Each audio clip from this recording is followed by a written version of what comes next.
আজ অন্তত ঘড়ির দিকে তাকাস না, টুকরো করে উড়িয়ে দে সব সমস্যা।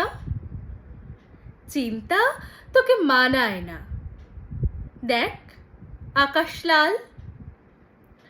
আজ অন্তত ফিরিস না ভিড় মেট্রোতে, ট্রাম চড়বো, ঘুরবে চাকা ঝমরঝম, দুজনে খুব গন্ধ নেব রেড রোডে। আজ অন্তত চুল খুলে দে দিক বিদিক, ডাইনি বায়ে লোকগুলো সব মূর্ছা যাক। ইচ্ছে করে মিথ্যে কথার দিব্যিদি, আজ অন্তত রাস্তা পেরোই হাত ধরে।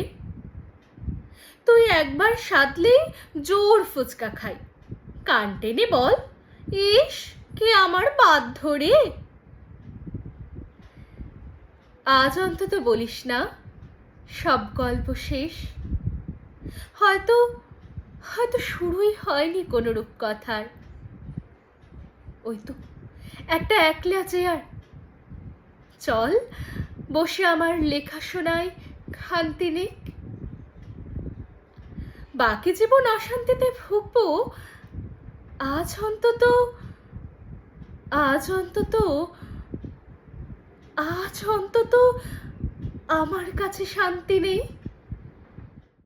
কবিতা এক বিকেলের কথা, লিখেছেন কবি শ্রীজাত বন্দ্যোপাধ্যায়, কণ্ঠে সায়নী সরকার।